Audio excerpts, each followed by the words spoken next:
So இன்றைக்கி episode ஸ்டார்டிங்கில் வந்து ரம்யாவும் சுபிக்ஷாவும் பயங்கரமாக ஏதோ வந்து ஒரு டிஸ்கஷனில் ஒரு நாள் ஒரு பீப்புளோட மைண்ட் செட் மாறும். நேற்று அவங்க, இன்றைக்கி இவங்க, நேற்று அவங்கள டார்கெட் பண்ணோம், இன்றைக்கி இவங்களை வந்து இப்போ ஏதோ பண்ணணும், இந்த மாதிரி ஏதோ சம்திங் பேசுகிறாங்க. இதே ஒரு பழைய பிக் பாஸாக இருந்தால் நம்ம வந்து என்ன பேசியிருப்போம்னா வந்து பார்த்தியா ரெண்டும் உட்காந்து பயங்கரமாக திட்டம் திட்டுதுங்க, ஏதோ சதி வேலை பண்ண பார்க்குதுங்கன்னு மாதிரி பேசியிருப்போம். பட் இப்போ வந்து இது முன்னாடி மாதிரி கிடையாது. முன்னாடி மாதிரி வந்து பிக் பாஸை வந்து நம்ம பார்த்த பார்வை வந்து இது ஒரு கம்ப்ரஸ்ட் வெர்ஷன் ஆஃப் சொசைட்டி மாதிரிலாம் இனிமேல் கிடையாது. இது ஒரு பக்கா கேம் ஷோ. இதில் ஒருத்தனும் அவன் ஸ்ட்ராட்டஜி வச்சு ஒரு கேம் பிளானை வச்சு காய நடத்துவான். அது நல்ல பேர் அவங்க கிடைக்கிது, கெட்ட பேர் யார் கிடைக்குதுன்றதை வச்சு நம்ம ஜட்ஜ் பண்ணிக்கலான்ற மாதிரி மாறிடுச்சுல. ஸோ இவங்க வந்து ஏதோ பிளான் பண்ணுறாங்க, அது ரெண்டு பேரும் பேசிக்கிறாங்க. ஆனால் அது ரெண்டு பேருமே வந்து மக்கள் பார்த்த பார்வையில் வந்து அவங்களோட உள்ள என்ட்ரியை வச்சு பார்க்குறப்போ வந்து ஒரு இன்ட்ரெஸ்டிங்கான செலெக்ஷன், இன்ஸ்பைரிங்கான செலெக்ஷனு, கஷ்டப்பட்டு வந்த பொண்ணுங்க அப்படின்ற மாதிரி நம்ம பார்த்துருப்போம். அப்படி வந்தவங்க வந்து இந்த மாதிரி ஸ்ட்ராட்டஜி, கேம் பிளான்லாம் பேசக்கூடாதா, தப்பு அப்படின்லாம் கிடையாது. பட் ஸ்டில் இந்த 2வது 3வது நாள்லேயே வந்து ரெண்டு பேர் இந்த மாதிரி ஒரு அவங்களுக்குள்ள இருக்கிற அந்த கம்யூனிகேஷனே வந்து ஓகே பரவாயில்ல, கேம் புரிஞ்சு தான் வந்திருக்காங்க, ஏதோ பிளான் பண்ணுறாங்கன்ற மாதிரி ஒரு இன்னொரு ஆங்கிளை வந்து ஓப்பன் பண்ணி விட்ட மாதிரி தான் இருந்துச்சு. ஸோ இந்த யார் நம்ம பிரவீன், அதாவது நம்ம இந்த அவர் எப்படி சொல்லலாம், நம்ம வந்து முதல் நாள் ஜென்சி மன்சூர் அலிகான்னு சொன்னோம். ஆனால் இப்போ போக பார்த்தா ஜென்சியோட மன்சூர் அலிகான்னு அது கொஞ்சம் ஒரு பெரிய பட்டம் மாதிரி இருக்குது. லோ பட்ஜெட் மன்சூர் அலிகான்னு சொல்லலாமா, இல்லாட்டி என்ன சொல்லலான்னு தெரில. நம்ம அந்த பிரவீன் வந்து என்ன பண்ணுறாப்புல, இந்த வியானா பிரவீன் இந்த சண்டையை பார்க்குறப்போ வந்து எனக்கு வந்து இந்த யானையோட காதுக்குள்ளே எறும்பு போய் மாட்டிகிட்டு தொந்தரவு பண்ணுவோம், அந்த மாதிரி தான் இருக்குது. ஸோ இந்த பிரவீன் வந்து முடிஞ்ச அளவு வந்து இக்னோர் பண்ணி தப்பிக்க பார்க்குறாப்புல. வியானா வந்து என்னையாடா இந்த வீட்டில் இல்லைன்றீங்க, நான் இருக்கேன் பாரு, யானை மாதிரி நீ இருக்க, நான் எறும்பு மாதிரி இருந்தாலுமே உன் காதுக்குள்ளே வந்து குடையிறேன் பாருன்னு சொல்லிட்டு இன்றைக்கி ஒரு விஷயம் போயிட்டு இருந்துச்சு. இதுக்கு நடுவில் திவாகர் வந்து சும்மா ஓரம் உட்காந்து சாப்பிட்டு இருக்கிறப்போ ஏதோ அப்படி இப்படின்னு ஏதோ ஒரு 2 வார்த்தை பேசியிருப்பார் போல், கூட்டமாக எல்லாரும் பேசுகிறப்போ இவர் ஏதோ பேசியிருப்பார் போல். உடனே பிரவீனுக்கு மூக்கு வேர்த்துரும்ல, திவாகர் சம்மந்தம் ஏதாவது வந்துச்சுன்னா பிரவீனுக்கு மூக்கு வேர்த்துரும் இல்லையா. ஸோ அவர் வந்து உடனே வந்து இந்த மாதிரி பெண்களுக்கு ஒன்றுனா திவாகர் வந்துடுவார் அப்படின்னு சொல்லிட்டு அங்கே ஒரு விஷயத்தை பதிவு பண்ண நம்ம பார்வதிக்கு உடனே கோவம் வந்துருச்சு. ஸோ பார்வதி வந்து எனக்கு என்னமோ இந்த சீசனில் இது வரைக்கும் வந்து நிறைய பேர் நினைக்கிறாங்க திவாகர் கூட கூட்டு சேர்ந்து ஒரு லைம் லைட்டை பிடிக்கிறாங்க, அந்த மாதிரிலாம் கிடையாது. திவாகரும் ஒரு மனுஷன்தான், அவரையே இவங்க ஒரு மாதிரி வித்தியாசமாக பார்க்குறாங்க, ஒதுக்குறாங்க. அவருக்கு உண்டான நியாயத்தை நம்ம வாங்கி கொடுப்போம், முடிஞ்ச அளவு நடுநிலையாக சப்போர்ட் பண்ணுவோம்னு சொல்லிட்டு பார்வதி குரல் கொடுக்குறது எனக்கு பிடிச்சிருக்கு. ஆக்சுவலி திவாகருக்கு சப்போர்ட்டிவாக இருக்கிறது. ஏன்னா ஒரு மனுஷனுக்கு யாருமே சப்போர்ட்டாக இல்லாட்டி அந்த வீட்டில் பைத்தியம் பிடிச்சிரும்.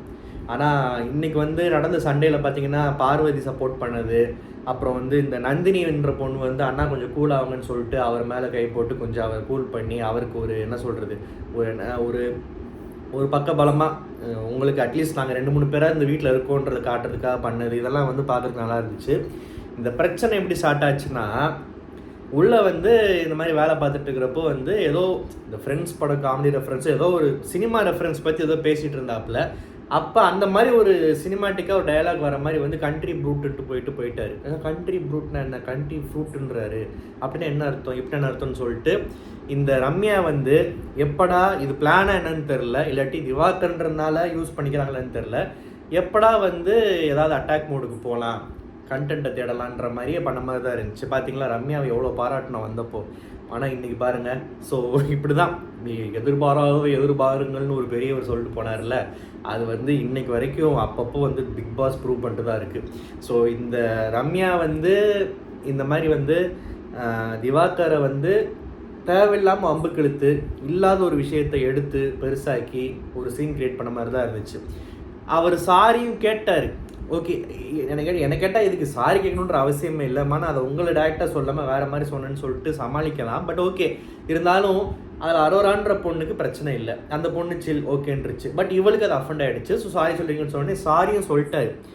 அந்த சாரி மனசார சொல்லணுமா, மனசாரனா எனக்கு எப்படின்னு புரியல. சூரியவம்சம் தேவயானி மாதிரி சாரி கீழே போட்டு காலில் கும்பிடணுமா என்னன்னு தெரில.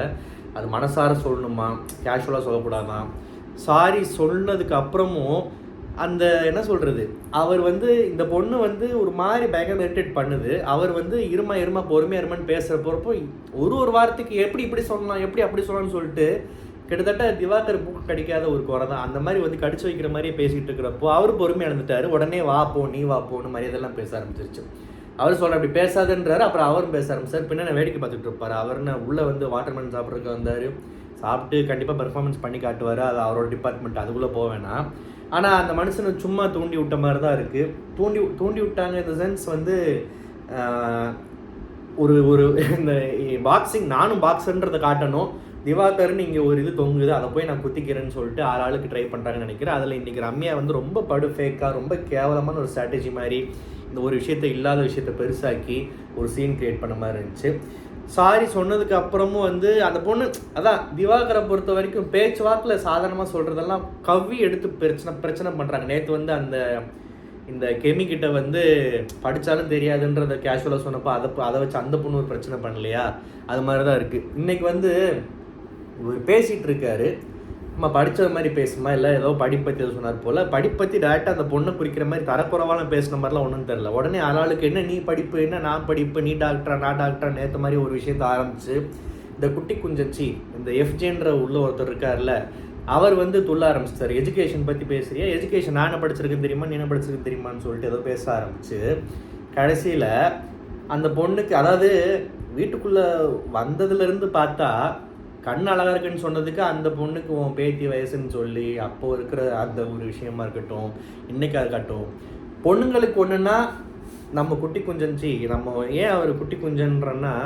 அவர் பேர் எஃப்ஜே, அவர் உண்மையான பேர் வெளிப்படுத்த மாட்டாராம், சொல்ல மாட்டாராம், அது மக்களாக தெரிஞ்சுக்கணுமா. நம்ம முதல் நாள் சொன்னோம் இந்த மாதிரி வந்து ஒருவேளை இவர் பெரிய எதிர்நீச்சல் படத்தில் வர சிவகார்த்திகேயன் கேரக்டரு குஞ்சித பாதன்னு பேர் வச்சுட்டாங்க, அது சொல்கிறதுக்கு பயந்து இவர் எஃப்ஜேன்னு பேர் வச்சுக்கிட்டாருன்னு சொல்லிட்டு. ஸோ நம்மளாம் ஒரு பேர் வைப்போம் தான் யோசித்தேன். சரி ஓகே எஃப்ஜேன்னு சொல்லி தொலைவோம், கர்மம் என்ன ஏதோ எமஹா எஃப்ஜேன்ற மாதிரி ஏதோ பேர் வச்சுட்டு வந்துட்டாங்க. இந்த எஃப்ஜே என்ன பண்ணுறாரு, கை ஓங்குறாரு ஹீரோயிசம். ஏன்னா நான் சொன்னேன்ல திவாகர்னு ஒரு பீஸ் சிக்கியிருக்கு, வெளியே ஹேட்டடு சம்பாதிச்சுட்டு வந்துட்டார் அப்படின்ற ஒரு அசம்ஷனில் மக்களை வந்து குறைச்சி எடை போட்டாங்க சில பேர். திவாகர் திவாகர்ன்ற இந்த எஃப்ஜே எஃப்ஜே அப்புறம் கம்ருதீன் இவனுங்கெல்லாம் வந்து என்ன நினச்சிட்டானுங்க, ஆடியன்ஸ் வந்து முட்டாள், இந்த ஆள் வெளியே ஒரு ஹேட்டடை சம்பாதிச்சுட்டு பெயின்வுட்ஸ் இன்டர்வியூவில் ஒரு கான்ட்ரவர்சி கிரியேட் பண்ணிட்டு உள்ளே வந்திருக்காரு, இவர் நம்ம என்ன குத்துனா நம்ம ஹீரோ வயலில் நினச்சிட்டாங்க போல். பட் மக்கள் ரொம்ப தெளிவாக, சில மக்கள், சில ஆடியன்ஸ், சில ரிவ்யூவர்ஸ் எல்லாம் தெளிவாக இருக்காங்க. வெளியே என்னென்னமோ ரெண்டு போட்டோம், அவர் ஒரு மனுஷன் உள்ளே வந்திருக்காரு, உள்ளே வந்த மனுஷனை கார்னர் பண்ணால் நியாயத்தை பார்த்து தான் நம்ம சப்போர்ட் பண்ணுவோன்னு சொல்லிட்டு நிறைய பேர் திவாகருக்கு சப்போர்ட் பண்ணுறது இவங்களுக்கு தெரில. இது தெரியாமல், தெரிஞ்சோ தெரியாமல் இவனுங்க இயல்பு எப்படியான்னு தெரில, கை ஓங்குறானுங்க, வெட்டிடுவேன்றான் ஆள். அவன் அந்த வட சென்னை படத்தில் வர மாதிரி இவர் முடிய வந்து கோழி ஷூ மாதிரி இருக்குது. ஸோ இவர் வந்து பயங்கரமாக வந்து ஒரு மாதிரி உள்ளே கொஞ்சம் துள்ளிட்டு தான் இருக்காப்புல. ஸோ இவர் வந்து வெட்டிடுவேன்னொடனே இந்த மாதிரி சொருகிடுவேன் அப்படின்னு நிக்சன் சொன்னது ஞாபகம் இருக்குது, அதான் ஞாபகம் வந்துச்சு. ஸோ அதுவே ஒரு பெரிய பிரச்சனையாச்சு. எங்கே சொருகுவீங்கன்னு கமல் வந்து ரொம்ப கெத்தாக ராகவன் ஸ்டைலில் கேட்டதெல்லாம் வந்து உண்மையாக மாசாக இருந்துச்சு. விஜய் சேதுபதி வந்து அந்த மாதிரி என்ன வெட்டுவேன், இளநீ வெட்டுவே இல்லை என்ன வெட்டுவேன்னு கேட்பாரா இல்லை என்னன்னு வந்து பொறுத்திருந்தான் பார்க்கணும். ஸோ வெட்டிடுவேன்னு வாய் விட்டார். அதுக்கப்புறம் அவர் வந்து அந்த ஒரு பெரிய ஒரு கேவாஸ் ஒரு ஒரு பரபரப்பாக ஒரு சண்டை நடந்துக்கிட்டு இருக்கு, அதுலேருந்து எல்லாரையும் வளர்க்க ட்ரை பண்ணுறாரு. கமருதீன் வந்து வேலைக்கு கூப்பிட்டு வராரு, ஏதோ பேசிகிட்டு இருக்காரு.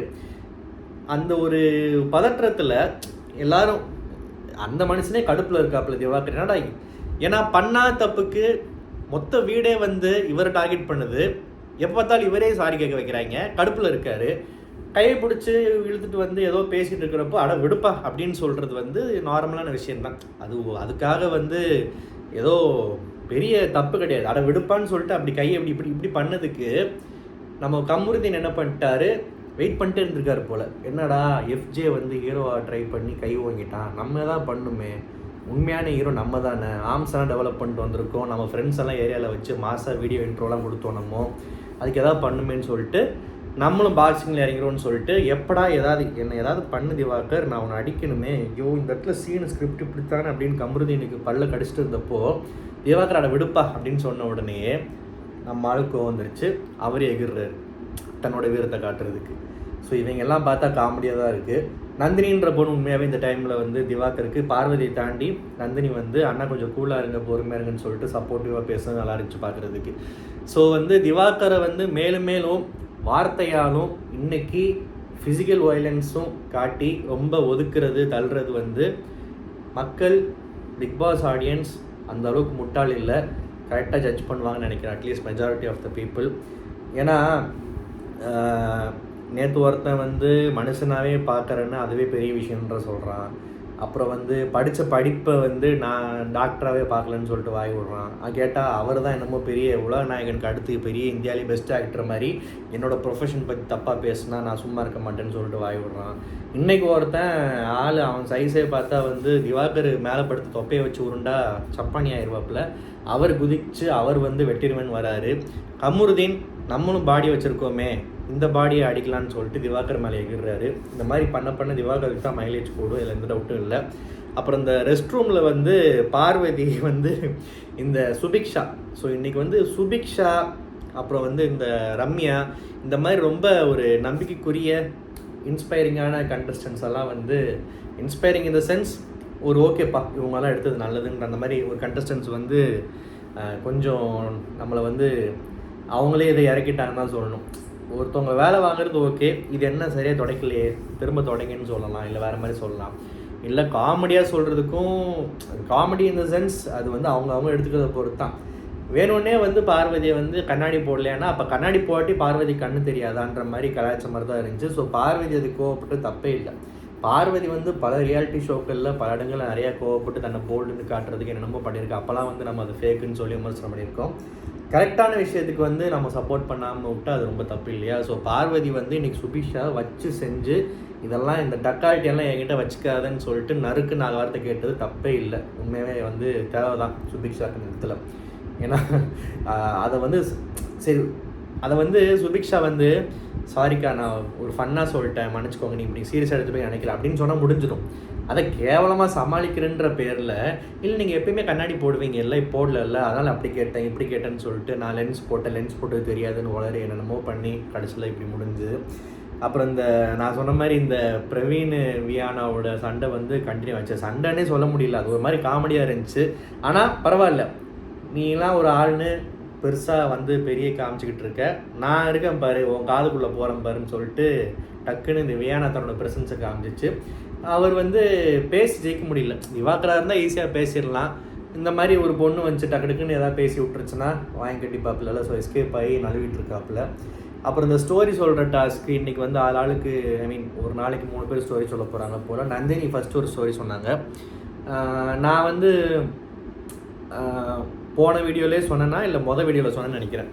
இப்போ வந்து பிக் பாஸ்க்கு வந்து எல்லாருமே வரவங்களை யாராவது ஒருத்தர் அப்பாவை இழந்திருக்காங்க, இல்லை அம்மாவை இழந்திருக்காங்க, சில பேர் இப்போ 2 பேரும் இழந்திருக்காங்க. அதெல்லாம் ஒரு கஷ்டமான விஷயந்தான். அந்த ஸ்ட்ரகிள்லாம் தாண்டி வந்துட்டாங்க. இனிமேல் இருக்கிற பாசிட்டிவ்ஸ் நெகட்டிவ்ஸ் பற்றி பேசுவோம். ஏன்னா இப்போது இது வந்து ஓகே, அவங்க அப்படி சொல்கிறப்போ கஷ்டமாக இருக்குது. அவங்களுக்கு உண்டான அந்த அனுதாபங்கள் என்றைக்குமே உண்டு, அதெல்லாம் ஓகே. அது கடந்து ஷோவில் அவங்க எப்படின்றத பற்றி விமர்சனம் பண்ண போகிறோம்னு சொல்லியிருந்தோம் இல்லையா? ஸோ இந்த இதுலேயுமே வந்து அவங்க ஸ்டோரி சொன்னாங்க, ஓகே, அவங்க ஸ்ட்ரகிள் சொன்னாங்க, ஒரு விஷயத்துலேருந்து மீண்டு வந்தாங்க, ஜெயிச்சு வந்தாங்க, தம்பி பற்றிலாம் சொன்னாங்க, நல்லா இன்ஸ்பைரிங்காக இருந்துச்சு, எல்லாம் ஓகே. பட் ரொம்ப அழுதுகிட்டே சொன்ன மாதிரி இருந்துச்சு. இப்போலாம் வந்து ஆடியன்ஸோட மைண்ட் செட் மாறிடுச்சு. அழுகிறாங்க ஓகே, அந்த அழுகைக்கும் ஒரு லிமிட் வச்சுருக்காங்க ஆடியன்ஸ். இவ்வளோ அழுதா நாங்கள் வந்து இறக்கப்படுவோம், ரொம்ப அழுதினா கிண்டல் பண்ணிடுவோம் அப்படின்ற மாதிரி சில பேர் இருக்காங்க.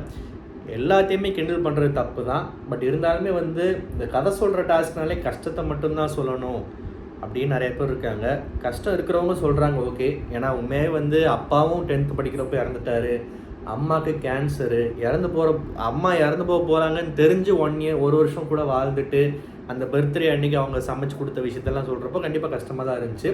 அட்லீஸ்ட் ஒரு 2 minutes ஒரு சின்ன போர்ஷனுக்காச்சும் அழுகாமல் கொஞ்சம் ஸ்ட்ராங்காக பேசியிருக்கலாம். அது வந்து நான் அந்த ஒரு விஷயம் தான் எக்ஸ்பெக்ட் பண்ணேன். அண்டு கெமியோட ஸ்டோரி, அவங்களோட கதைக்கு அவங்களே ஒரு பில்டப் கொடுத்துக்கிட்டாங்க. பாதையில் முள் இருந்தால் சில பேருக்கு பாதையில் முள் இருக்கும், ஆனால் அந்த பாதையில் முள் இருக்கிறப்போ போடுற செருப்புலேயே முள் இருந்தான்னு இது தேவையில்லாத இலக்குன்னு தோணுச்சு. அவங்களதுமே வந்து ரொம்ப ஒரு நல்ல நல்ல ஸ்டோரி இன் சென்ஸ் இன்ஸ்பைரிங் தான். பிகாஸ் இந்தியாவுக்காக நேஷ்னல் லெவலில் இந்தியாவை ரெப்ரசென்ட் பண்ணி ஒரு பொண்ணு பேஸ்கெட் பால் விளாண்டு மெடல் ஜெயிச்சிருக்கு. அப்புறம் அதில் இருக்கிற பாலிட்டிக்ஸால் வெளியே வந்திருக்கு அப்படின்றப்போ வந்து கண்டிப்பாக இதெல்லாம் வந்து திரும்பி பார்க்க வேண்டிய ஒரு கதை தான். ஸோ அது வந்து நல்லா இருந்துச்சு. அண்ட் அவங்களுமே வந்து அவங்க லைஃப்பில் பட்ட கஷ்டங்கள் அதெல்லாம் சொன்னாங்க. அண்ட் அந்த ஆம்பளை டைலாக் வந்து உண்மையாகவே ரொம்ப பஞ்சியாக கேட்சியாக மாசாக இருந்துச்சு. அது வந்து ப்ரோமோவில் ஒரு லைன் போட்டு காமிச்சாங்க, மாசாக இருந்துச்சு. அப்புறம் ஷோவில் 2-3 வாட்டி அதை ரிப்பீட் பண்ண மாதிரி இருந்துச்சு. ஸோ அது நல்லா இருந்துச்சு ஆக்சுவலாக. அண்டு தன்னை வந்து என்னோடய குரலை கிண்டல் பண்ணுறாங்க, பட் அதுதான் என்னோடய ஸ்ட்ரென்த்தே அப்படின்னு சொல்லி அதனால தான் நான் இங்கே வந்து நிற்கிறேன்னு சொன்னப்போ எனக்கு டக்குன்னு சௌந்தர்யா ஞாபகம் வந்துச்சு. பிக் பாஸில் எப்பயுமே ஒரு டான்ஸர் எடுப்பாங்க, ஒரு கானா பாட்டு பாடுறவங்க எடுப்பாங்க, ஒரு மாடல் எடுப்பாங்க. இந்த மாதிரி கேட்டகிரியில் ஒருவேளை இந்த பெண்ணுக்கு வந்து ஒரு ஆண் மாதிரி கனத்த குரல் இருந்தால் அதுவும் ஒரு கேட்டகிரி ஆகிடுச்சோ. போன சீசன் வந்து இதே மாதிரி குரலில் சௌந்தர்யாவை எடுத்தாங்க. அதே மாதிரி ஒரு பொண்ணுக்கு இந்த மாதிரி குரல் இருந்தால் இன்னொரு ஆள் பொண்ணு எடுத்தாங்களோன்னு டக்குன்னு ஒரு தட்டில் தோணுச்சு. அது மாதிரிலாம் கண்டிப்பாக இருக்குது. எல்லா சீசனும் அப்படி தேடி கண்டுபிடிக்கிற கஷ்டம். அண்ட் ஸோ அவங்களோட ஸ்டோரி ஒரு பக்கம் அதுவும் வந்து முடிஞ்சிச்சு. அண்ட் அதுக்கப்புறம் திவாகரோட ஸ்டோரி பெருசாக லைவில் நான் பார்க்கல. நிறையா பேசியிருந்தாருன்னா தயவு செஞ்சு கீழே சொல்லுங்கள். திவாகர் நினச்சிருந்தா மற்றவங்கள மாதிரியே வந்து தான் மேலே ஒரு பரிதாபம் உண்டாக்குறதுக்கு வந்து நான் வந்து இந்த ஊரில் இருந்து இப்படி என் வாழ்க்கையை ஆரம்பித்தேன், இப்படி கஷ்டப்பட்டு படித்தேன், வீட்டில் வசதி இல்லை, என்னை கஷ்டப்பட்டு படிக்க வச்சாங்க, நான் சொந்தமாக சம்பாதிச்சு இவ்வளோ இந்த நிலைமைக்கு வந்திருக்கேன், ஃபிசியோதெரப்பி இப்படி படித்தேன், ஃபீஸ் இப்படி கட்டினாங்க, இந்த மாதிரி நிறையா சொல்லியிருக்கலாம். அவருக்கு அவருக்கு சொல்ல தெரியலையா, இல்லை எல்லாரும் மாதிரி நம்ம எதுக்கு சொல்லணும், நம்ம ஒரு விஷயத்தை பதிவு பண்ண வந்திருக்கோம், அதை மட்டும் பண்ணிட்டு போவோமான்னு சொன்னாரா என்னன்னு தெரில. இந்த பார்வதி ஊடலில் ரொம்ப கமெண்ட் அடிச்சுட்டு அவர் ஊக்குவிச்ச மாதிரி ஏதோ ட்ரை பண்ணிச்சு. பின்னாடி இருந்து அம்மா நீ கேள்வி கேட்காது, அவருக்கு அதே அவர் சொல்லட்டும்னு சொன்னது கரெக்டு தான். ஸோ திவாகர் ஸ்டோரின்னு சொல்ல முடியாது. நான் இப்படி ஆரம்பித்தேன், இப்படி வந்தேன், அப்புறம் வந்து நான் புகழ் ஏற ஏற ஏற ஏற ட்ரோல்ஸ் அதிகமாச்சு. இன்டர்வியூவில் என்னை வேறு மாதிரி காமிச்சாங்க, நான் இப்படி தப்பாக பேசுகிறேன் அப்படி தப்பாக பேசுகிறேன்னாங்க. நான் எல்லாத்தையெல்லாம் பார்க்கல. டு பி ஆனஸ்ட், அவர் என்ன பேசினார் எது பேசினார் எல்லாமெல்லாம் தெரில. பட் என்ன பேசியிருந்தாலுமே இங்கே உள்ளே வந்துட்டார். அவர் எப்படி ஆடுறாரு, என்ன பண்ணுறாரு, அவரோட அந்த தற்பெருமை சார்ந்த விஷயங்கள் அவரே பாதிக்கிற விஷயங்களாக இருந்துச்சுன்னா அதெல்லாம் அவர் மாற்றிக்கிறாரா, தன்னோட ப்ரொஃபஷன் உண்மையாகவே எதுன்றதை உணர்ந்து தன்னோட கேரக்டரை காமிச்சு பிக் பாஸ் வீட்டில் அந்த வாட்டர்மெலன் ஸ்டாருன்றதெல்லாம் ஒரு பக்கம் என்டர்டெயின்மெண்ட்காக பயன்படுத்தினா ஓகே, அதை வச்சு தான் ஃபேம் வந்துச்சு, அது இருக்கட்டும், தப்பு இல்லை. வாட்டர்மெலன்னு வந்து கடிக்கிறது ஒரு பக்கம் வச்சுட்டு திவாகர் அந்த வீட்டில் வாழ்ந்துட்டு போனாருன்னா அது உண்மையாகவே இந்த ஷோவுக்கும் அவருக்கும் ஒரு பெருமை. மக்கள் மனசுலையும் அவரோட அந்த ஒரு என்னவா அவர் இத்தனை போட்டுறானாரோ அது மைண்ட் செட் கண்டிப்பாக மாறும்னு நினைக்கிறேன். இதை நிறைய பேர் மிஸ் பண்ணிட்டாங்க, நிறைய பேருக்கு மிஸ்யூஸும் ஆயிருக்கு. ஸோ மிஸ் பண்ணிட்டாங்க, மிஸ்யூஸ் ஆகிருக்கு. ரெண்டுக்கு என்ன சம்மந்தம், ஏதோ நான் வளரிட்டேன் போல். இந்த ஜிபி முத்தோ தான் நான் சொல்கிறேன் ஆக்சுவலாக. ஸோ எஸ், இன்றைக்கி எபிசோட் இப்படி தான் போச்சு. அண்ட் இன்றைக்கி வந்து 2வது நாளே வந்து சில பேர்லாம் வந்து கை வாங்குறதெல்லாம் பார்க்குறப்போ கொஞ்சம் கடுப்பாக தான் இருக்குது. நம்மளும் வந்து எல்லா வாட்டியுமே இனிமேல் கொஞ்சம் மரியாதையாக பேசலாம், ப்ளூ சட்டையெல்லாம் கழட்டி வச்சுட்டு கொஞ்சம் ஒரு அன்போட பண்போடு பேசலாம், பணிவோடு பேசலான்னு ட்ரை பண்ணுறோம். ஆனால் சில குட்டி குஞ்சங்கள்லாம் எகிறத பார்த்தா கடுப்பாக இருக்குது. இந்த ரிவ்யூ உங்களுக்கு பிடிச்சிருந்தா, இந்த ரிவ்யூ பார்க்குறப்போ உங்களுக்கு கடுப்பாக இல்லைன்னா மறக்காம நம்ம சேனல் சப்ஸ்கிரைப் பண்ணுங்கள். நன்றி, வணக்கம்.